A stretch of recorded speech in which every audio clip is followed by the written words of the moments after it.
সাংসারিক জীবনে কে সুখী না হতে চায়?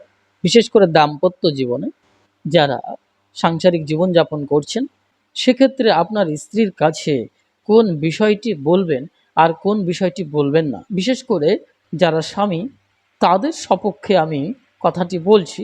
এবার স্ত্রীর সপক্ষে কেন বলছি না, সেটা অন্য বিষয়বস্তু। পরবর্তীতে সময় হলে অবশ্যই এ প্রসঙ্গটা রাখা যাবে।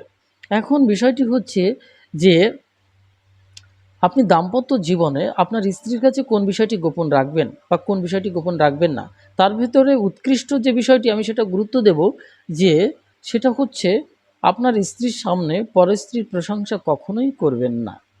দেখুন, এই প্রসঙ্গটি শুনলে অনেকে বলবেন, আপনি তো একজন স্বামীজি সন্ন্যাসী, আপনি কি বিবাহিত? যদি না হন তাহলে এই কথাটি কি করে বলছেন?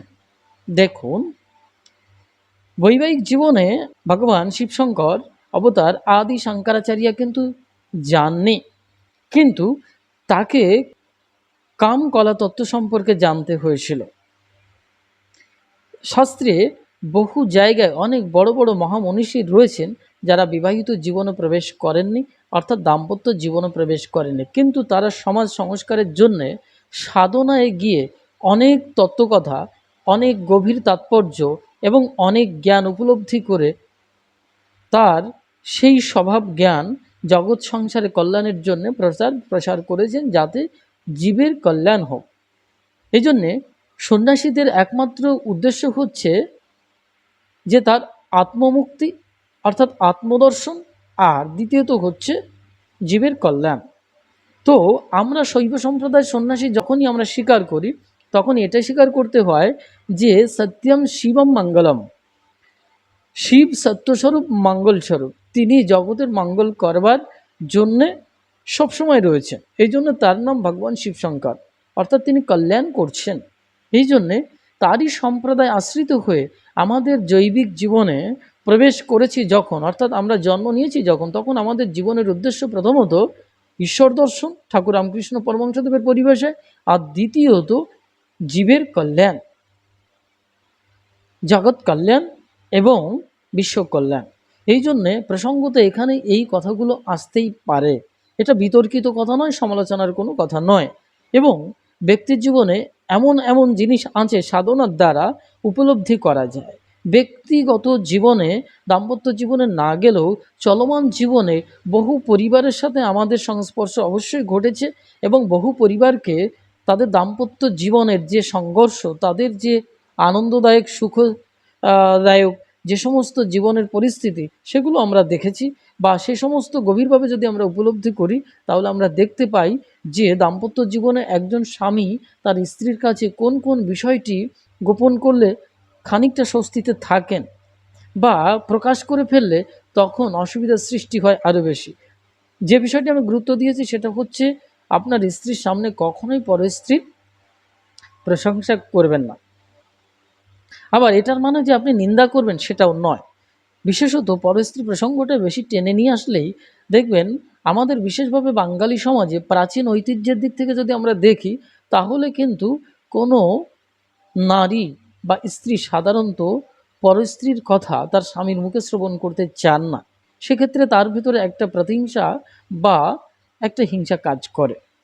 সেই জন্যে এটা একটা গুরুত্বপূর্ণ দিক যে আপনার স্ত্রীর সামনে পরস্ত্রী প্রশংসা করবেন না, বা বেশি প্রসঙ্গত আলোচনা করবেন না। তাহলে তার মনের ভিতরে স্বাভাবিক একটা সন্দেহ আসবে।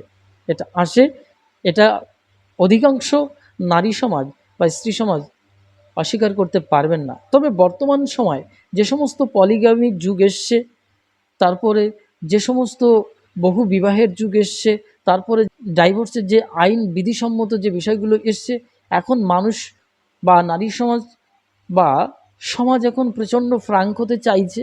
এখন খানিকটা ওপেন সেক্সুয়াল দুনিয়া। সেক্ষেত্রে আর এই ধরনের সেন্টিমেন্ট মানুষের মস্তিষ্কের কাজ করছে না, এবং ঘাত প্রতিঘাতকে কেন্দ্রায়িত করে মানুষের মনের ভিতরে এই ধরনের শ্রদ্ধাবোধ আর কাজ করে না। যাক যাক, আমার স্বামী যা ইচ্ছে তাই করে বেড়াচ্ছে, করুক গিয়ে, আমি আমার কাজ করছি, এবং সেও একটা সময় স্লিপ করে যায়। সেই স্ত্রীও দেখা যাচ্ছে যে পরপুরুষের প্রতি আকৃষ্ট হয়ে পড়ে। এই ধরনের টেন্ডেন্সি এখন বেশি দেখা যায়। সেই জন্যে আজকাল এই যে গুরুত্বপূর্ণ দিকটাও গুরুত্বহীন হয়ে উঠেছে। তবে যারা প্রকৃত দাম্পত্য জীবনে সুখী হতে চান তারা অবশ্যই নৈতিক চরিত্র এবং তার ব্যক্তিগত ফিজিক্যাল চরিত্র ঠিক রাখবেন প্রত্যেক স্বামী। এটা অবশ্যই আমার নিবেদন বা প্রার্থনা। আপনার চরিত্র ঠিক নেই কিন্তু আপনি শুধু প্রশংসা বা নিন্দা যাই করছেন বা করছেন না, গোপন করেই যাচ্ছেন, এটার কোনো সার্থকতা নেই। আপনাকে প্রথমত আপনার নৈতিক চরিত্র ঠিক রাখতে হবে, তারপরে পরের স্ত্রীর যে প্রশংসাটা সেটা বিষয়ে আপনি প্রসঙ্গত কম আলোচনা করবেন, সেটা বেটার হবে। দ্বিতীয় হোক, যে বিষয়টি আপনি স্ত্রীর কাছে প্রকাশ করবেন না সেটা হচ্ছে আপনার স্ত্রীর প্রতি আপনার একটা বিশেষ দুর্বলতা আছে, সে ফিজিক্যাল হোক আর মেন্টালি হোক। আপনি স্বাভাবিকভাবে থাকবেন, স্বাভাবিকভাবে থাকবেন, আপনি স্বাভাবিকভাবে থাকবেন। আপনি ভালোবাসেন, স্নেহ করেন, মমতা করেন এবং আপনি তার প্রতি শারীরিকভাবে আকৃষ্ট হন, এটা তো আর অস্বীকার করার কোনো জায়গা নেই। কিন্তু বিষয়টি হচ্ছে যে আপনি তার প্রতি একনিষ্ঠভাবেই দুর্বল, তার শরীর ছাড়া আপনার চলছে না, তাকে ছাড়া আপনার চলছে না, এই বিষয়টি কখনো যেন প্রকাশিত না হয়ে ওঠে আপনার ব্যক্তিগত জীবনে। তাহলে যখন এই দুর্বলতা ফুটে উঠবে তখন দেখবেন ওই দুর্বলতার সুযোগ আপনার স্ত্রী একটা সময় নেবে। তখন কোনো একটা বিষয় ত্রুটি হয়ে গেলে তিনি বলবেন দুঃছাড়া, মানে দেখবেন যে আপনার প্রতি যে রেভারেন্সটা, মর্যাদা বা যে শ্রদ্ধাবোধটা সেটা হারিয়ে যাচ্ছে। এই শান্ত স্বভাব বা শ্রদ্ধাবোধটা অনেক স্ত্রীর ভেতরে হারিয়ে যায়, কারণ স্বামী এতটাই মাখামাখিতে প্রবেশ করেন, এতটাই গলে পড়েন যে গলে প্রেম হয়ে যায়। এই গলে প্রেম বা মাখামাখিতে কিন্তু জেনে রাখবেন দাম্পত্য জীবনের কিন্তু বেশিরভাগটাই কেউ সুখী হতে পারেন না। সেক্ষেত্রে হয়তো এমন হচ্ছে যে শাসক হিসেবে স্ত্রী রয়েছেন আর প্রজা হিসেবে স্বামী কাজ করছেন, অর্থাৎ স্ত্রীর কথায় স্বামী উঠছেন আর বসছেন, উঠছেন আর বসছেন। আমি বলছি না যে স্ত্রীর প্রতি আপনার আনুগত্যতা থাকবে না, আনুগত্যতা থাকবে, প্রেম থাকবে, সবই থাকবে, কিন্তু আমি যে তার কাছে একটা চাকর ভাব, এই ভাবনাটার জন্য কোনো স্বামীর ক্ষেত্রে না ফুটে ওঠে, আবার স্ত্রীর ক্ষেত্রেও যেন না ফুটে ওঠে। আমি উভয়ের সপক্ষে থেকে এই কথাটি বলছি। এবার তৃতীয়তম মুখ্য যে বিষয়টি সেটা প্রকাশ করাটা নিষিদ্ধ আমি বলেছি। এটা দেখা যায় অধিকাংশ ক্ষেত্রে স্বামীদের জীবনে হয়তো বিবাহের পূর্বে অনেক প্রেম থাকে, অনেকের শারীরিকভাবে থাকে, অনেকের মানসিকভাবে থাকে। তবে আমি প্রথমত বলবো কেউ বিবাহের পূর্বে কোনো স্ত্রীর সাথে, কোনো নারীর সাথে, কোনো মেয়ের সাথে শারীরিক সম্পর্ক তৈরি করবেন না। এই বিষয়টি অত্যন্ত সামাজিকভাবে মূল্যায়ন বা মূল্যবোধটাকে নষ্ট করে দেয় এবং পরবর্তীকালে দাম্পত্য জীবনে এর একটা বিশেষ প্রভাব পড়ে। আপনার স্ত্রী তখন আপনার কাছে আনুগত্যতা লাভ করতে পারে না, ফলে একটা সংঘর্ষ তৈরি হয়। এই জন্যে আপনি যে বিবাহের পূর্বে প্রেম করেছিলেন সে বিষয়টি আমি বলছি যে প্রেম তো আসবে, এটা খুবই স্বাভাবিক, কিন্তু নিষেধাজ্ঞা এখানেই যে যেন শারীরিক সম্পর্কটা না হয়ে ওঠে কখনো। এবার শারীরিক সম্পর্ক হয়ে গেলে তো আর কিছু করার নেই বা বলার নেই। সে বিষয়টি যদি আপনার স্ত্রীর সামনে বলেন বা আপনি যে পুরনো বিবাহের আগে যে প্রেম করেছিলেন সেই বিষয়টি আমি বলবো গোপন রাখার কথা। কেন?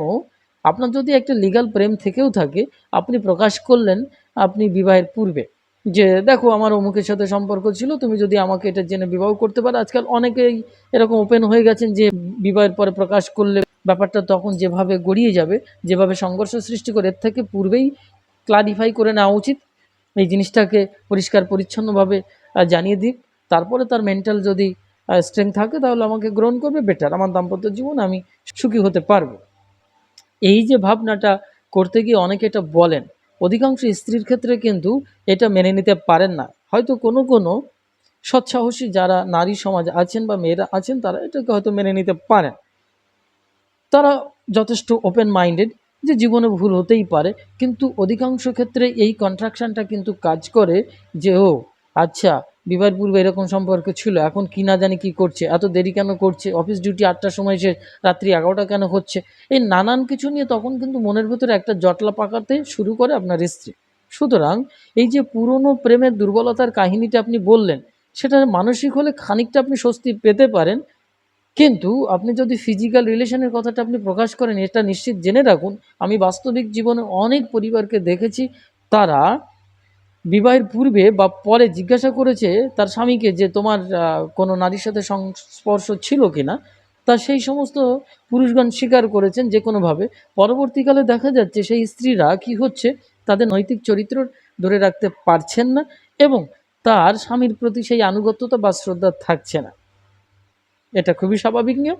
এই জন্যে এই গোটা ৩টে জিনিসকে গুরুত্ব দিতে হবে এবং যতটা গোপন রাখা যায় বেটার। যখন প্রকাশ হয়ে যাবে, সত্যিটা তো কখনোই গোপন থাকে না, যখন প্রকাশিত হবে তখন দেখবেন যে মানুষ আপনার সাথে সংস্পর্শে আসার ফলে, অর্থাৎ দাম্পত্য জীবনে আসার ফলে, তখন কিন্তু শারীরিক ও মেন্টাল এমন একটা স্ট্রেংথ চলে আসে যে সেখানে একটা গ্রহণযোগ্যতা অটোমেটিক চলে আসে এবং তখন কিন্তু হঠাৎ করে ছেড়ে দেওয়া এরকম জিনিসটা আসে না।